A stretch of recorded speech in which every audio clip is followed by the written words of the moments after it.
Hey guys, welcome back to Brian's Mysteries and Adventures on Trail, and today we're going to be talking about a case that was actually recommended or asked to be covered by a viewer in tandem with the case that I just covered that happened here in Virginia. In this case, I wasn't even really aware of, and then from my research I found out what a terrible tragedy this is that occurred out in Utah, and just how it shocked the nation, because it actually is very similar to the case that I just covered. This young couple, Carrol Schulte, and Crystal Michelle Turner, they were out in Utah camping.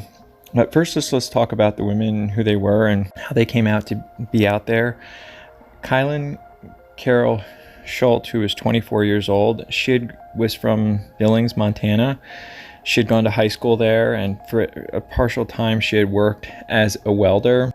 Unfortunately, in 2015, her brother was accidentally shot by one of his friends. Apparently it was some kind of prank, and the friend accidentally shot through the window, mistaking him for an intruder. But it was ruled an accident. But this family is not unknown to tragedy, which makes it even worse considering what happened to these women. In 2016, in January, she had moved to Utah. She wanted to move to Utah, just looking for new life, and she loved the outdoors, loved camping. In 2018, she started working for the Moonflower Community Cooperative in Moab as a cashier, and she was very, very outgoing and very giving back to the community. Apparently that year, for her birthday, she created a fundraiser on Facebook for the American Cancer Society.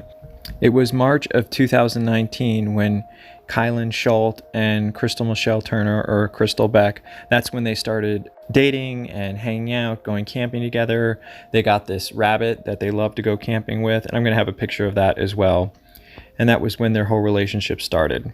I also couldn't find why Crystal Michelle Turner, who was 38 years old, was known as Crystal Beck. I don't know if she had been married before, and maybe that was another name, but for the purposes of this video, we'll call her Crystal Beck because that's what she was mainly known as. She was from Hot Springs, Arkansas, and obviously a little bit older than Kylen, but they hit it off right away. And again, they just bonded over the outdoors. They just both loved the outdoors, loved camping, and according to friends and family, just had an instant connection between them.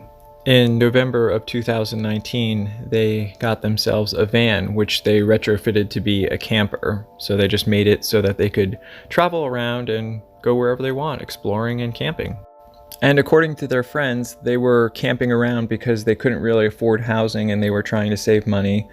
So they had gotten married in April of this year, 2021. So they had only been married for a few months before this terrible tragedy occurred, and both of the women were found murdered at one of their campsites. At the time, the women were camped in the South Mesa area of La Salle Loop Road in and around the Moab area of Utah. Leading up to this tragedy, the women had reported to their friends and family that there was a creepy guy camped next to them and it was making them feel uncomfortable. And I just wanted to offer a few safety tips. I actually talked to some people in law enforcement. There's a lot of people in my family that have been in law enforcement, both in the police and FBI, working down at the academy. If you're ever in a situation where you're feeling uncomfortable, like you feel like somebody's watching you, or in this situation, there's some things that you can do to try and ensure your safety. For one, maybe try and take pictures of the person's vehicle or themselves. One way to do this is to pretend to be taking a picture of your friend. Anything that you could possibly use later, and you want to try and extricate yourself from the situation as soon as possible, even if that means that you have to leave some gear behind. Obviously your lives are much more important than any type of gear or anything that you might have to leave behind. But if you're ever feeling uncomfortable, it's best to try and get out of the area as soon as possible, while also trying to, gather some information. Just try and be as observant as possible. And this goes for if you're, out solo hiking too. You always want to be aware of your surroundings. And if there's ever people that are making you feel uncomfortable and they approach you, never give out, too much information. Never tell them, real information about yourselves. And always maybe say something like, there's more people arriving, a group of guys, or, just whatever you can to try and make yourselves feel safer. And like I said, get out of there as soon as possible. Now, if you're ever in a situation by yourself and you feel like you're being followed, one thing you can do is pull out your cell phone and make a call and act like you're talking to someone and as if they're meeting you. But the main thing to do is to just get out of there as soon as you possibly can, and get to an area that's heavily populated with lots of people as fast as you possibly can. Unfortunately, with Kylen and Crystal, it's impossible to know what happened on that horrible day or evening, but this is what we do know. The women were last seen leaving Woody's Tavern, which is in Moab, Utah, and this was roughly between 9 and 9:30 p.m. that evening. Now, this was confirmed by the owner. I know that there were some conflicting stories by different media outlets saying that it was 14th, but it has been confirmed that it was the 13th. Schulte was scheduled to work at the Moonflower Community Cooperative on August 18th, but she didn't come in, so the owner and family friend, Cindy Hunter, decided to go into the mountains and look for them. It was also originally reported that the women had been followed out of the bar that night. However, the owners and people that work there all confirmed that they did leave on their own.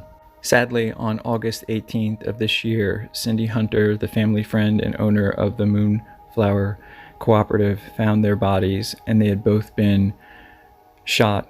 There was no gun present, so this to me obviously rules out, suicide or murder-suicide. And from what the family friends and everyone that knew them said, that they would never do this. They had just gotten married, they were so happy, and obviously once the police arrived and surveyed the scene and took the bodies, the coroner did determine that this was murder. The community really came together in support of these women. They had a beautiful candlelight vigil for these women. A local businessman pledged $10,000.